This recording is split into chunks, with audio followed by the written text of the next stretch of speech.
முதல்ல பரக்கத்துன்னு என்னன்னு தெரியணும்ல இல்லையா? சேலத்துல நான் வந்த புதுசுல ஒருத்தர் பழைய பஸ் ஸ்டாண்ட்ல ஒரு கடை ஆரம்பிக்கிறதுக்காக துவா ஓத கூட்டு போனார். சரி, நல்ல நோக்கத்துல தான் கூட்டு போறாருன்னு சொல்லி சேலம் பஸ் ஸ்டாண்ட் பழைய ஆளுகளுக்கு தெரியும் இல்லையா? அப்ப அங்க போன பின்னாடி தான் தெரியுது பரக்கத்து லாட்டரி சென்டர். அங்க பக்கத்திலேயே பிஸ்மில்லா லாட்டரி சென்டர். அஜர்த்து துவா ஓதுங்க அஜர்த்து பரக்கத்துக்கு. நவுது பில்லா. அன்புக்குரியவர்களே, கொஞ்சம் எண்ணி பார்க்க வேண்டும். அந்த நேரத்தில் நம்ம ஹரக்கத்தாகிறதா பரக்கத்தாகிறதா?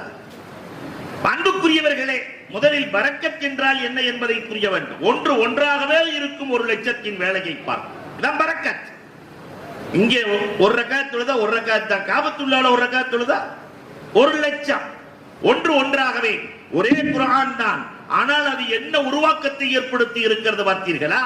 ஒன்று ஒன்றாகவே இருக்கும் ஒரு லட்சத்தை உருவாக்கும்.